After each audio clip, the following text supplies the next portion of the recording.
এই দুনিয়া ছাড়িয়া কোথায় যাইবে ভাগিয়া, এই দুনিয়া ছাড়িয়া কোথায় যাবে চলিয়া, মালাকুল মউত ধরবে কেসে, মালাকুল মউত ধরবে কোসে, উপায় তোমার থাকবে না।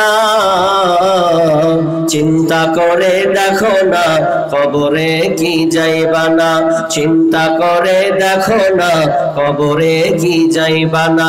যেই কবরে আল্লাহ ছাড়া বন্ধু কেউ থাকবে না, চিন্তা করে দেখো না কবরে কি যাইবা না, চিন্তা করে দেখো না কবরে কি যাইবা না। আজান কানে শুনিয়া কেমনে থাকো বসিয়া, আজান কানে শুনিয়া কেমনে থাকো ঘুমাইয়া, কবরের কথা কি তোমার একটু স্মরণ করে না, কবরের কথা কি একটু তোমার মনে পড়ে না। চিন্তা করে দেখো না কবরে কি যাইবা না, চিন্তা করে দেখো না কবরে কি যাইবা না। যেই কবরে আল্লাহ ছাড়া বন্ধু কেউ থাকবে না, যেই কবরে আল্লাহ ছাড়া বন্ধু কেউ থাকবে না, চিন্তা করে দেখো না কবরে কি যাইবা না, চিন্তা করে দেখো না কবরে কি যাইবা না। শক্তির বাহার দেখিয়া কদিন থাকবে পড়িয়া, শক্তির গরম দেখায়া কয়দিন থাকবে পড়িয়া, সেই সময় কি তোমার একটু ভাবনা হলো না। চিন্তা করে দেখো না কবরে কি যাইবা না, চিন্তা করে দেখো না কবরে কি যাইবা না। যেই কবরে আল্লাহ ছাড়া বন্ধু কেউ থাকবে না, চিন্তা করে দেখো না কবরে কি যাইবা না, চিন্তা করে দেখো না কবরে কি যাইবা না। শক্তির গরম দেখায়া মসজিদ তুমি ছাড়িয়া, শক্তির পাওয়ার দেখায়া মসজিদ তুমি ছাড়িয়া, নামাজের কথা কি একটু মায়া লাগে না। চিন্তা করে দেখো না কবরে কি যাইবা না, চিন্তা করে দেখো না কবরে কি যাইবা না। যেই কবরে আল্লাহ ছাড়া বন্ধু কেউ থাকবে না, যেই কবরে আল্লাহ ছাড়া বন্ধু কেউ থাকবে না, চিন্তা করে দেখো না কবরে কি যাইবা না, চিন্তা করে দেখো না কবরে কি যাইবা না, চিন্তা করে দেখো না কবরে কি যাইবা না। উপস্থিত সম্মানীয় সুযোগ্য আজকের এই মাদ্রাসার অত্র সভার স্বনামধন্য সভাপতি, মঞ্চে উপবিষ্ট আলেম ওলামাবৃন্দ, দূর দূরান্ত থেকে আগত সম্মানীয় অতিথিবৃন্দ, আমার সম্মুখে বসে থাকা দিনদার ইমানদার মুমিন ভাই সকল এবং পর্দার অন্তরালের কিছু সংখ্যক মা ও বোনেরা, প্রথমে সেই মহান মুনিবের দরবারে শুকরিয়া জ্ঞাপন করব, যেই মহান মুনি আমাদেরকে এই 2 দিন ব্যাপী মাদ্রাসার উদ্যোগে আয়োজিত একটি ইসলামী সভা, আজ দ্বিতীয় রাত, এই দ্বিতীয় রাতে আমাদেরকে বিভিন্ন এলাকা থেকে যে মহান মুনিব আমাদেরকে এই সামিয়ানার নিচে বসিয়েছেন, সেই মহান মুনিবের দরবারে একটু সবাই আওয়াজ দিয়ে বলুন তো আলহামদুলিল্লাহ। হয় নাই? যতটি লোক আছেন কয় পার্সেন্ট হলো ভাই? আপনার ভঙ্গিমা মনে হচ্ছে এমন যে মনে হচ্ছে আপনি প্যারালাইসিস রোগী বসে আছেন। আল্লাহ শুকরিয়া আদায় করুন, একটু জবান ছেড়ে দিয়ে আমরা সকলে বলি আলহামদুলিল্লাহ। অতঃপর শান্তি বর্ষিত হোক সকল নবীদের উপর, বিশেষ করে আমাদের শেষ নবী জনাবে মুহাম্মদুর রাসূলুল্লাহ, বলুন সাল্লাল্লাহু আলাইহি ওয়াসাল্লাম।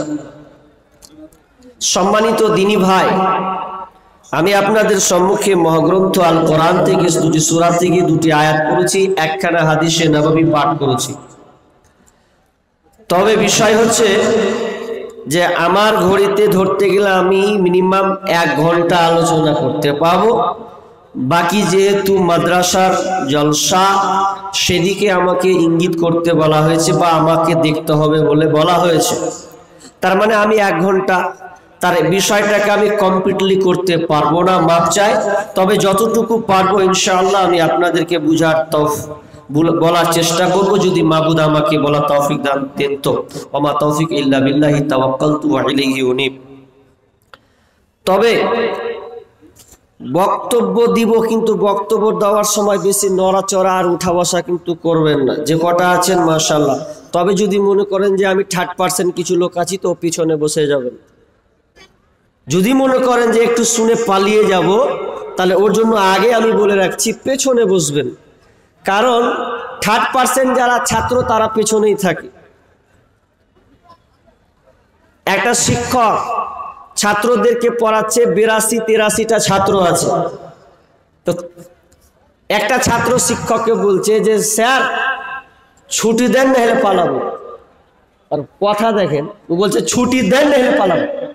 কথাটা কোনো সাজুজ আছে? ছুটি যদি না দেয় তাহলে ও পালাবে, আর যদি ছুটি দেয় তো ভালো, ছুটি দিলে চলে যাবে। তো শিক্ষক বেকায়দায় পড়ে গেছে, তখন ছাত্রকে বলছে যে আয়, তুই আয় আয় এদিকে আয় এদিকে আয়। তুই যে কান ধরে বলছে আচ্ছা বল তোর রোল কয়? তখন বলছে আমার রোল হচ্ছে 83টা। 83? আচ্ছা 83 রোল। তোরা আছিস কয়জন? বলছে আমরা মোট 83টা।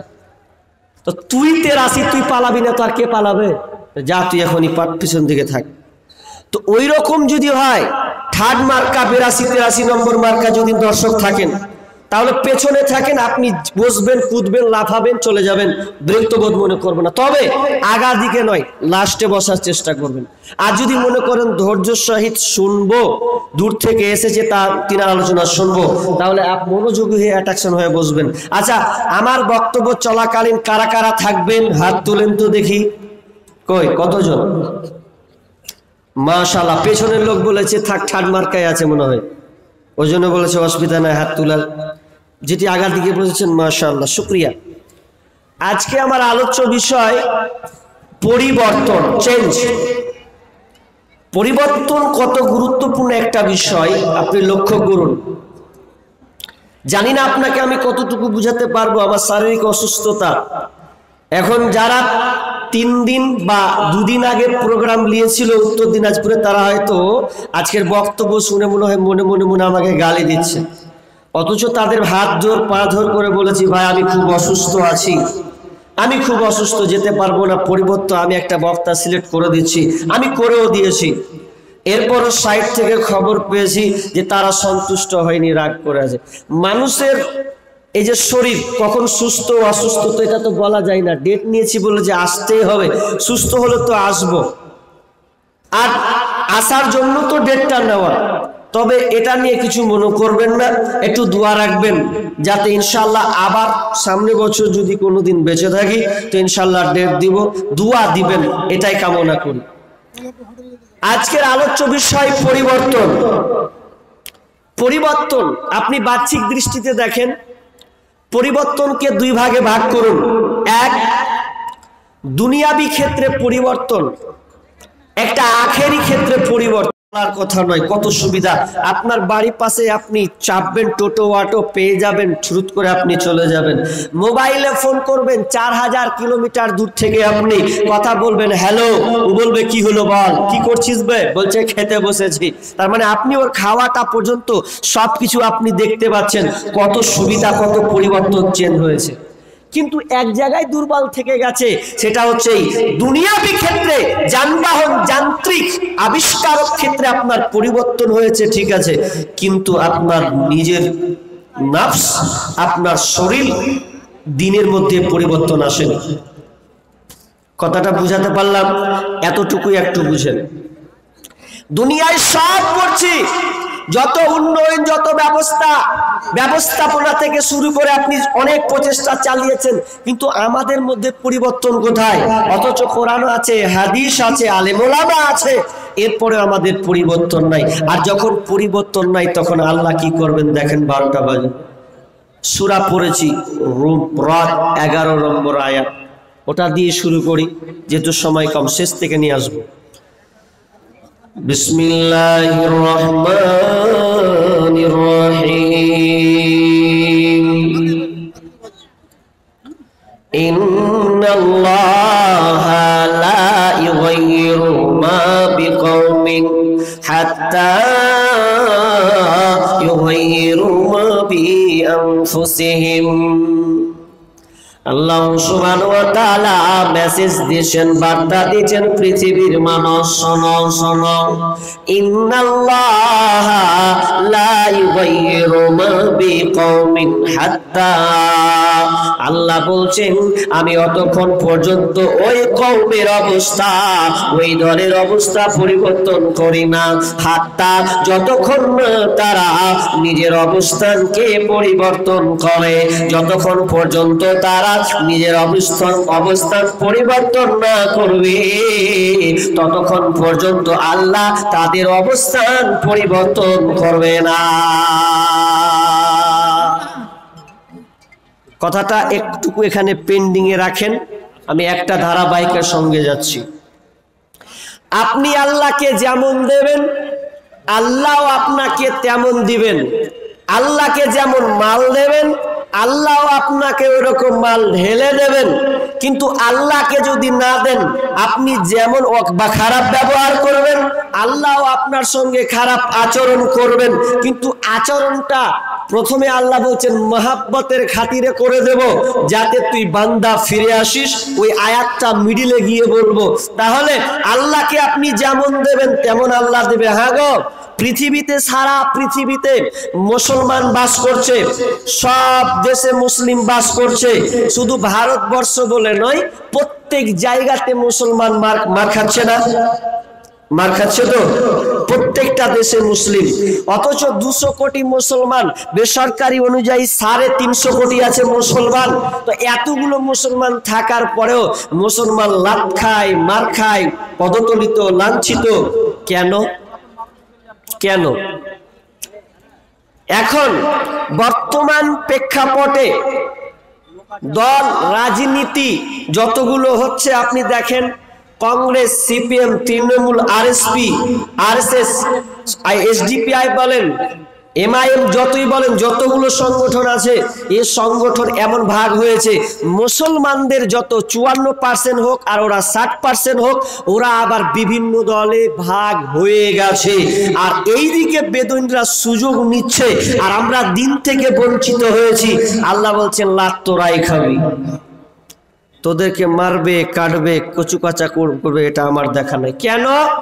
কারণ আল্লাহর সঙ্গে যেমন মহব্বত থাকার দরকার ছিল, ওই মহব্বতটুকু আমাদের নাই।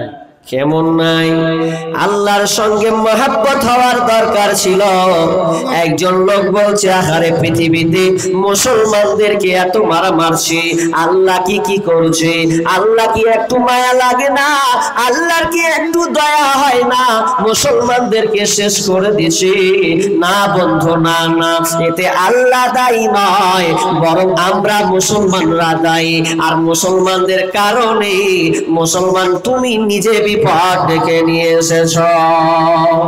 ইব্রাহিম বিন আদহাম, আমরা আল্লাহর সঙ্গে কেমন সম্পর্ক থাকা দরকার সেই রকম সম্পর্ক আমাদের নাই। ইব্রাহিম বিন আদহাম তিনি মার্কেটে গেছেন, বাজারে গেছেন, তিনি আপনার কিনা একটা গোলাম খরিদ করার জন্য। সেই সময় গোলাম বিক্রি করা হতো, ছেলে হারিয়ে গেলে তারা বিক্রি করা হতো, আপনার দিরহামে কিনা হতো।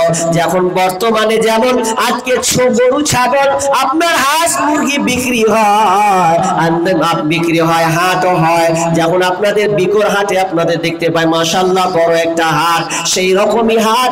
ওই হাটে যেমন ছাগল বিক্রি হয়, ঠিক তেমনি ভাবে ইব্রাহিম বিন আদহামের সময় আপনার মানুষ কেনা বেচা হতো। তো ইব্রাহিম বিন আদহাম তিনি একটা গোলাম নেওয়ার জন্য কিছু দিরহাম তিনি বাজারে নিয়ে গেলেন, তার একটা গোলাম দরকার। তো গোলামকে খরিদ করে নিলেন কিছুর বিনিময়ে, কিছু দিরহামের বিনিময়ে। ওই আপনার ইব্রাহিম ইব্রাহিম বিন আদম ওই আপনার কিনা গোলামটাকে, ওই আপনার কৃতদাসটাকে বাড়ি নিয়ে চলে আসলেন। আসার পর এবার ওই কৃতদাসকে জিজ্ঞাসা করছেন, এ গোলাম, তুমি হচ্ছ আজকে আমার গোলাম, আমি তোমাকে ক্রয় করে নিয়েছি, বলো তো গোলাম তুমি কি খাবে?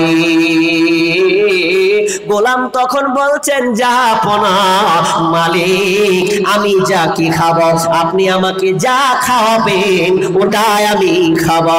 এবার ইব্রাহিম বিন আদম বলছেন, গোলাম বলো তুমি কি পোশাক পরতে চাও, কোনটা তুমি ভালোবাসো? গোলাম বলছে, মালিক যেটা আপনি পরাবেন ওটাই আমি পরব। এবার ইব্রাহিম বিন আদম বলছেন, গোলাম রে আচ্ছা বলো বলো তোমার নাম কি বলো? এবার গোলাম বলছে, মালিক আমার আবার কি নাম হতে পারে, আপনি যেটা আমার নাম রেখে দেবেন ওটাই হবে আমার নাম, আমাকে যে নামে ডাকবেন ওটাই হবে আমার নাম।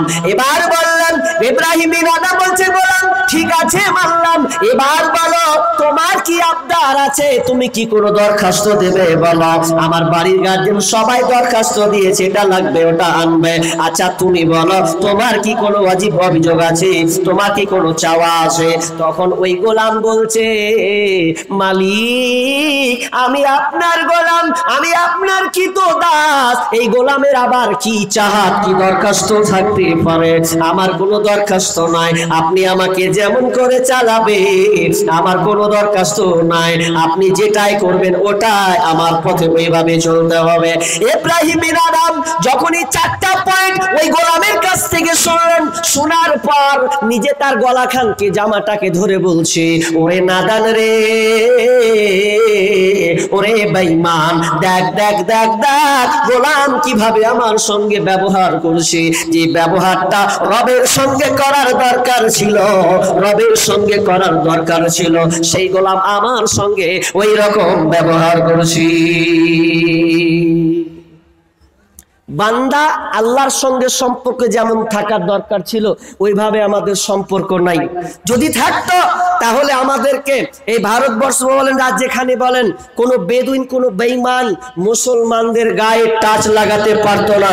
আরে যেমন ধাওয়া মারবে আল্লাহ অ্যাকশন নেবে, এই তুই কাকে মারছিস সাবধান হয়ে যা, কিন্তু আমাদের মালিক নাই, আসল মালিককে ছেড়ে দিয়েছি।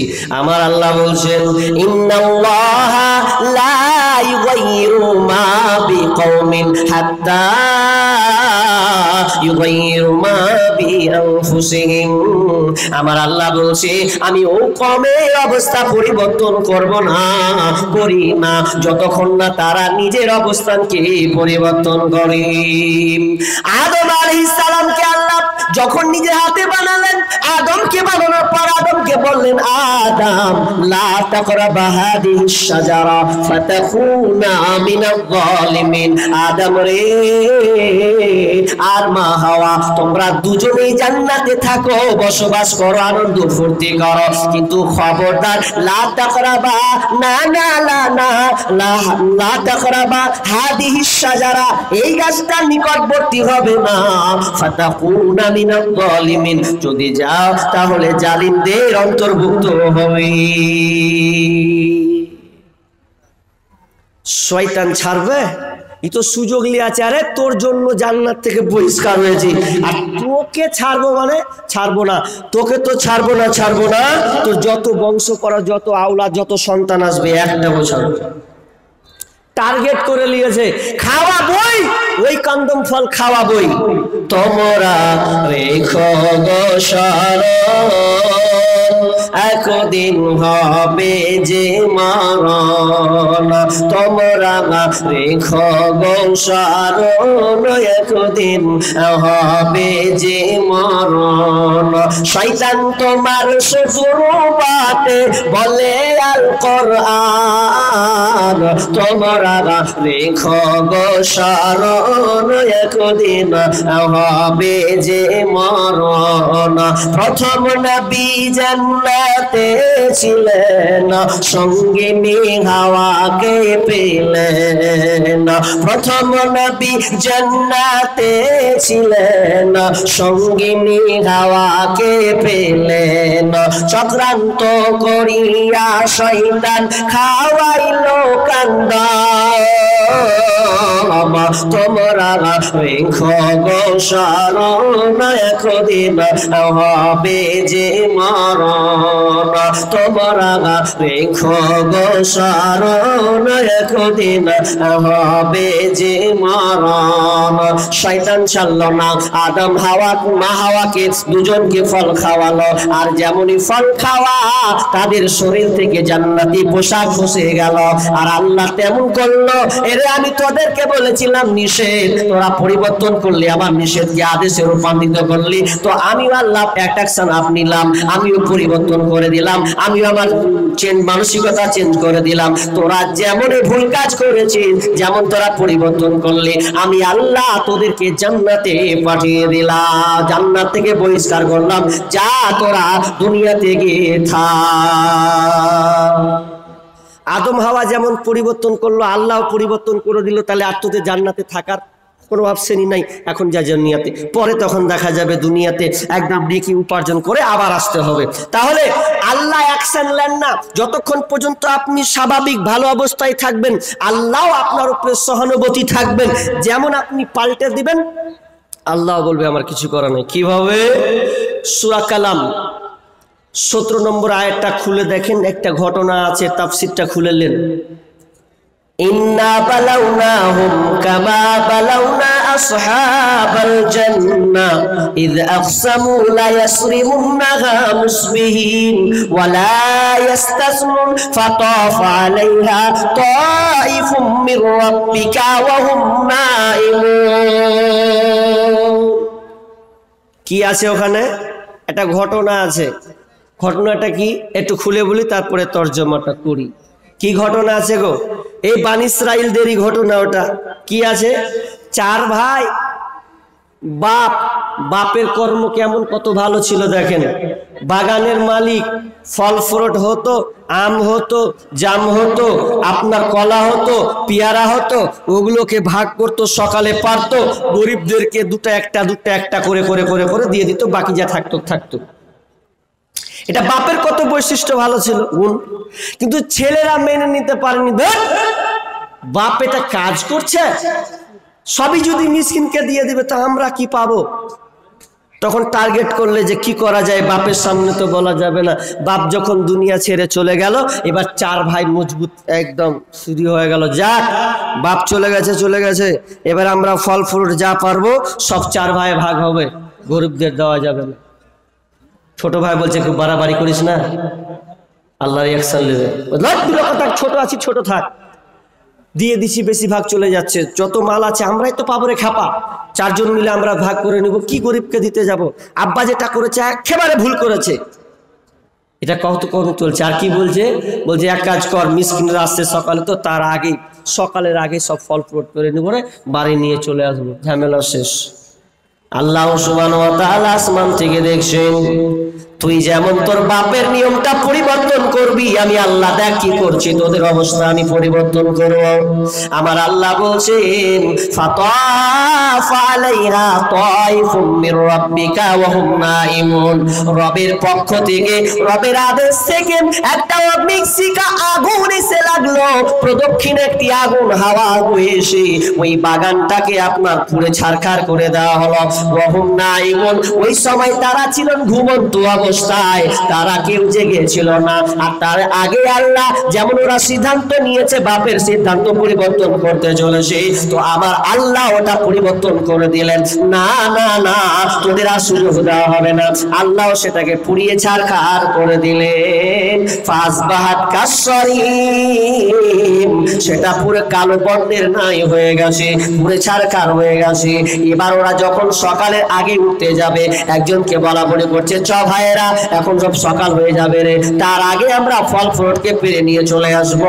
এখন যারা তখন বাড়ি থেকে আপনার ডালি, আপনার বস্তা এগুলো নিয়ে বের হতে যাচ্ছে, হাঁটতে হাঁটতে হাঁটতে হাঁটতে রাস্তার খুঁজে পাই না, আরে কোথায় ভুল জায়গা নাকি চলে এলাম। ছোট ভাই বলছে দেখ না না না, কোনো ভুল জায়গায় আসা হয়নি রে, আল্লাহ নারাজ হয়ে গেছে, আল্লাহ বাপের সিদ্ধান্ত তোমরা পরিবর্তন করেছো, ওই জন্য দেখো এটা হচ্ছে আমাদের জমি, এটা হচ্ছে আমাদের জমি, এটা হলো আমাদের জমি। তারা বলছে না অন্য জায়গায় এসেছে, পরে তারা ভেবে চিনতে ঘুরে ফিরে দেখছে না এটাই আমাদের জমি। জমির অবস্থা আল্লাহ বলছেন পুড়ে ছারখার কারো বন্ধে নাই করে দিয়েছি, আমি পাল্টে উল্টে দিয়েছি, আগুন দিয়ে পুড়িয়ে ছারখার করে দিয়েছি। কেন কেন কেন? ওরা বাপের সিদ্ধান্তকে যেমন চেঞ্জ করেছে, আমি আল্লাহ চেঞ্জ করে দিয়েছি।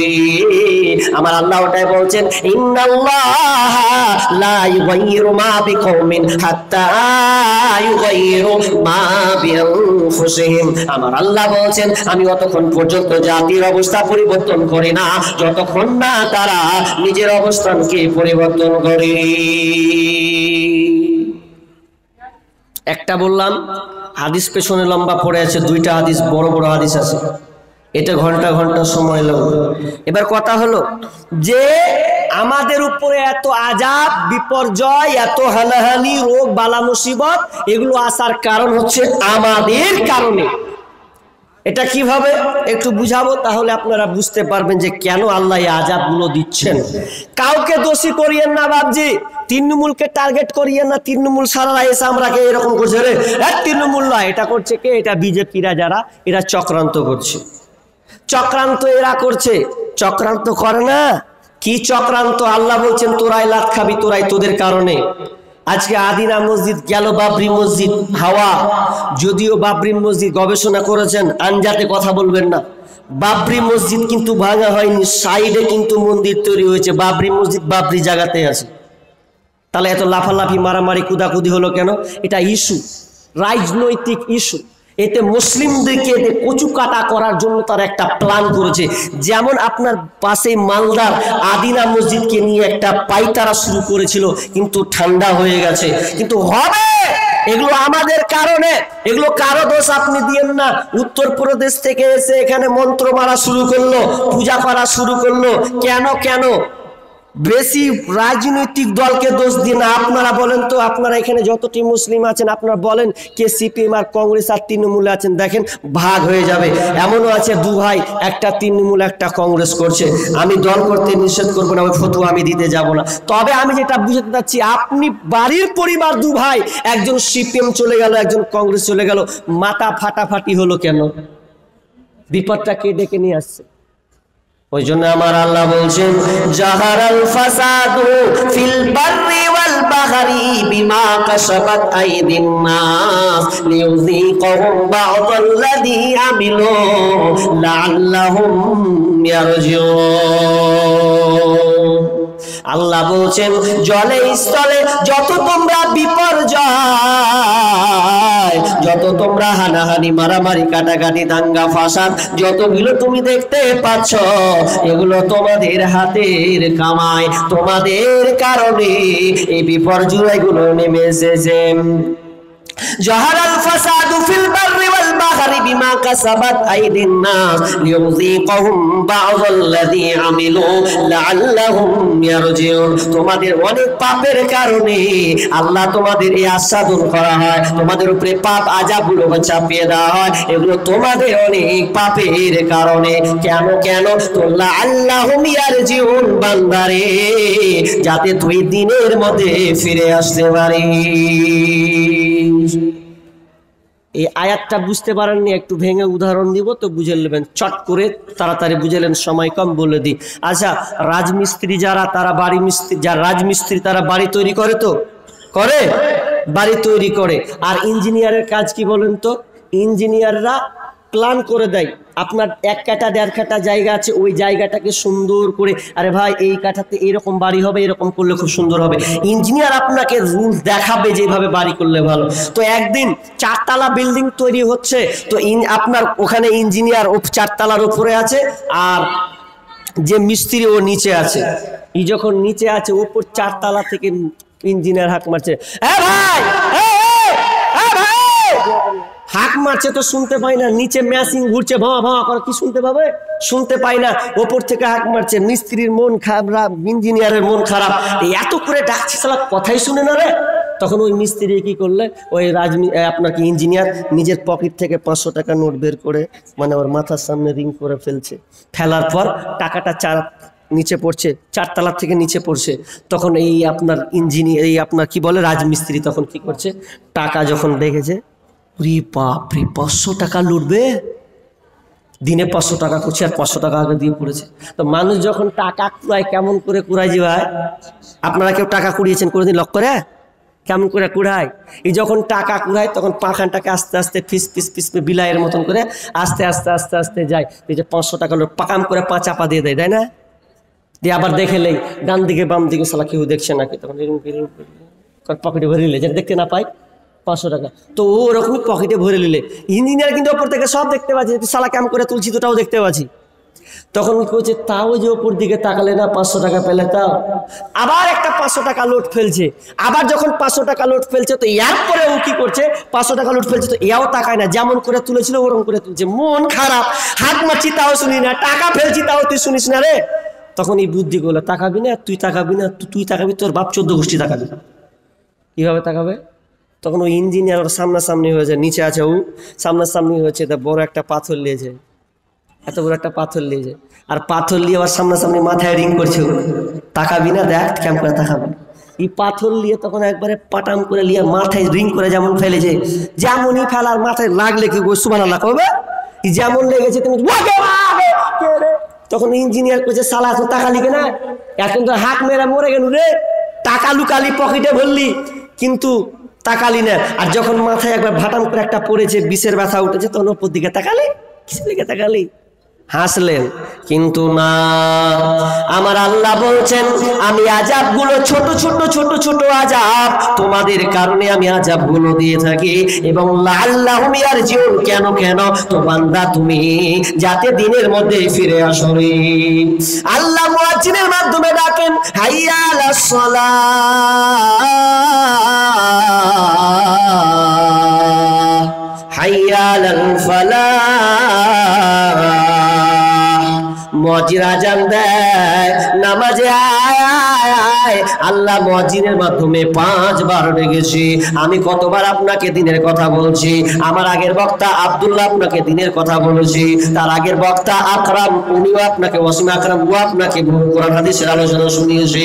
তাহলে সবাই শোনালো, এরপরে বক্তা ভাষণ দেয়, ইমাম আপনাকে আপনার জুম্মা খুতবায় শোনায়, এরপরে আপনি যখন আসেন না, তখন আমার আল্লাহ পথ বেছে নেই, যেদিন আমি তোর উপরে চাদর চাপিয়ে দেব রে, আযাবগুলো চাপিয়ে দেব, সেদিন তোরা বুঝতে পারবি যে আমি আল্লাহ কেন তোদের উপরে আযাবটা চাপালাম। এই জন্য চাপালাম লাআল্লাহুম ইয়ারজিউন, যাতে করে তোরা দিনের মধ্যে ফিরে আসি। আযাব তাহলে কেন হচ্ছে? আমরা যেন দিনের মধ্যে ফিরে যাই। আযাব আল্লাহকে দোষারোপ করে লাভ নাই। 2টা হাদিস পড়েছি, পাবো না, একটা পড়বো দিয়ে আমি মেন পয়েন্টে চলে যাব। একটা হাদিস আছে ইবনে উমার থেকে, ইবনে মাজার হাদিস, সেখানে কয়েকটা রোগ তুলে ধরা আছে যে আমাদের মধ্যে আযাব কেন চেপে আসছে, কি কারণে আযাবগুলো আসছে, এই আযাবগুলো কারণ ওখানে তুলে ধরা হচ্ছে। আব্দুল্লাহ ইবনে উমার হাদিসটি বর্ণনা করছেন যে আল্লাহ রাসূল বলছেন, এই সাহাবীরা, এই মুহাজিরেরা শোনো, কোনো কম কোনো জাতি যদি এই 5টা পাপে লিপ্ত হয়, তাহলে আল্লাহ তাদের উপরে আবার ঘুরিয়ে 7টা আযাব চাপিয়ে দেবে। যেমন করবি তেমন হবে, যেমন আনবেন তেমন হবে। কেমন?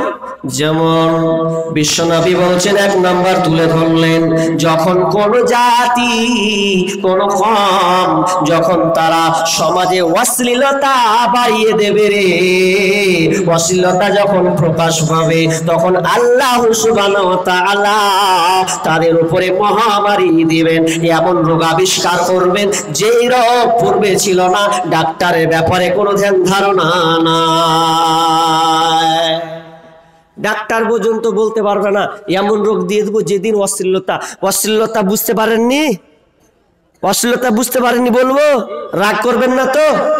অশ্লীলতা আপনার বেটির হাত ধরে আপনার জামাই ঘুরছে এখন, এটা অশ্লীলতা। জামাই বেটিকে অফার দিয়ে দিয়েছেন, জামাই বলছে শাশুড়িকে যে মাঝি তো কি করছে, রহিমাকে নিয়ে যাবো এই জালসা শুনতে। আচ্ছা বলেন তো, রহিমাকেও জালসা শুনতে নিয়ে যাবে না 12টা বাজাবে? আপনি দিলেন কেন? অশ্লীলতা। আপনার ছেলে মেয়ে একাকার অশ্লীলতা হয়ে ঘুরছে। আজকে বর্তমানে দেখা যাক স্কুলে, পার্কে, রাস্তায় ঘাটে, বাড়িতে ঘাটে, মাঠে যেখানে যাবেন অশ্লীলতার অশ্লীলতা। এমন অশ্লীলতা আজকে বর্তমান হচ্ছে যে একটা ছেলে আছে মাঝখানে, তো দুটা বেটি ছেলে আছে দুখানে হাত ধরে হাঁটছে। যে কেন ধরে আছি? যদি দুটা পালিয়ে যায় যদি, ওই জন্য ধরে আছি। এই দুটাকে কষ্ট করে জড়ো করেছি আমি, ওই জন্য হাত দুখান ঝুলিয়ে ঝুলিয়ে আমি নিয়ে যাচ্ছি। আরে এদিকে বাপ তাহাজ্জুদের নামাজ পড়ছে, ও তাহাজ্জুদ বলছে রব্বানা জালামনা, আর এদিকে বেটিতেও ঘুরছে, ছোট গড়িতে ঘুরছেও, আর এদিকেও রব্বানা জালামনা পড়ছে। বেটির কোনো খবর নাই, অশ্লীলতা প্রকাশ করে দিয়েছেন এই দুয়ার ঝাঁটা। আপনি তাহাজ্জুদের সালাত পড়বেন আর আপনার বেটি বরখা পরে দিয়ে অন্য পরপুরুষের সঙ্গে খোলা মাথায় ঘুরবে, আর আপনি বলছেন যে আমি জান্নাত নিয়ে নেব। অশ্লীলতা দূর করুন, এটা হচ্ছে অশ্লীলতা। আর আজকের বর্তমানে অশ্লীলতা তো আবার বলতে হয় যে ছেলে কোনটা ছেলে আর কোনটা মেয়ে বোঝা যায় না। ডুবলো হাদিসে পাক কোরআন, আজ কেন ঘুমাও মুসলমান? ডুবলো হাদিসে পাক কোরআন, আজ কেন ঘুমাও মুসলমান?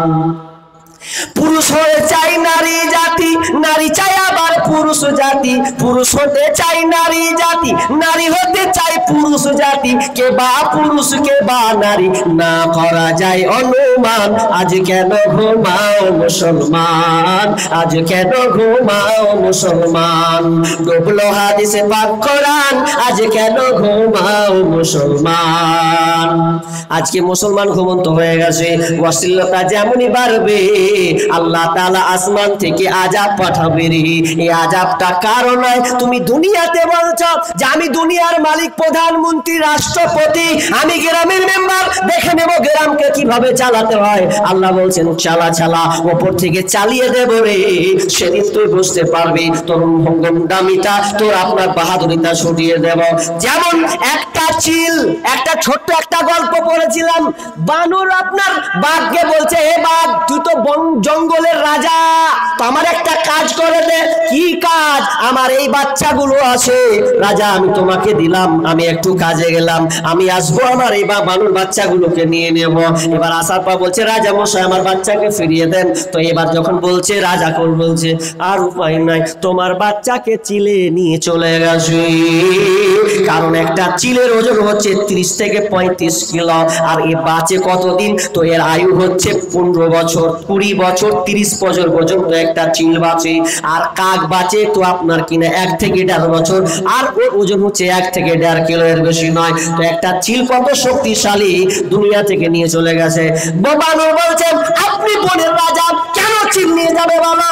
রাজা বলছে আমি দুনিয়ার মালিক রে, আমি জঙ্গলের মালিক, কিন্তু আমি আসমানের মালিক নয়। তো আসমান থেকে চিল তোর বাচ্চাকে নিয়ে চলে গেছে। বাহাদুরি গরম করে লাভ হবে না, অশ্লীলতা বন্ধ করুন। আজকে তো আবার ফ্লগ কি বলছে, একটা ব্লগ না কি বলছে, একটা অ্যাপ দিয়ে করছে এখন। তো স্বামী স্ত্রী বিয়ে করার পর বলছে হ্যাঁ গো আমরা একটা সিদ্ধান্ত নিয়েছি। কি সিদ্ধান্ত জানো? বুঝছো তুমি আমি বিয়ে যখন করে নিও না, তখন একটা ইউটিউব চ্যানেল খুলবো, পেজ খুলবো, একটা পেজ। কি পেজ খুলবে? তো পেজ যখন খুলবো তুমি ঘুমাবে তখন আমি ভিডিও করে করে ছাড়বো, তুমি যেমন খাবা ওই রকম ভিডিও করে ছাড়বো। আছে না নাই? বাংলাদেশে সবচাইতে বেশি দেখতে পাবেন যে তারা বিয়ে করার পর আপনার স্বামী ঘুমিয়ে আছে, একবারে এই স্ত্রী তখন ভিডিও ধরে লেগেছে, দেখো তোমার দাদাকে দেখো এখন সে ঘুমিয়ে আছে, আপনারা দেখতে পাচ্ছেন না? এই দেখছে। আর এটা নিয়ে তারা কি করছেন? সোশ্যাল মিডিয়াতে ইনকাম করছে। বেহায়া নির্লজ্জতা দিন দিন বাড়তে চলেছে, কোনো জায়গায় পড়ুয়া করা জানে না। অশ্লীলতা থামান, বন্ধ করুন। এই অশ্লীলতা হওয়ার কারণে আজকে সমাজ ক্যান্সারে পরিণত হয়েছে। আমি আবার লাইনের দিকে ঢুকে যাচ্ছি, আদায়ের দিকে ঢুকবো। তবে কথা হচ্ছে টাকা কত প্রয়োজনীয় জিনিস। টাকা দেখেন, দুনিয়া চলে টাকার বিনিময়ে। কিন্তু আখেরাত চলে টাকা নয়, আমলের বিনিময়ে। তবে টাকাটা দুনিয়াতে আপনাকে আমলে পরিণত করতে হবে। যদি মনে করেন যে আমি কবরে যখন মরে যাব, বেটারে 1 লাখ টাকা আমার কবরে রেখে দিস তো, আচ্ছা কাজ হবে? কাজ হবে না, কারণ ওখানে টাকা চলবে না, ওখানে আপনার আমল চলবে। আমল যদি আপনি আমল করতে পারেন তাহলে আপনি বাঁচবেন, নচেৎ বাঁচবেন না। আর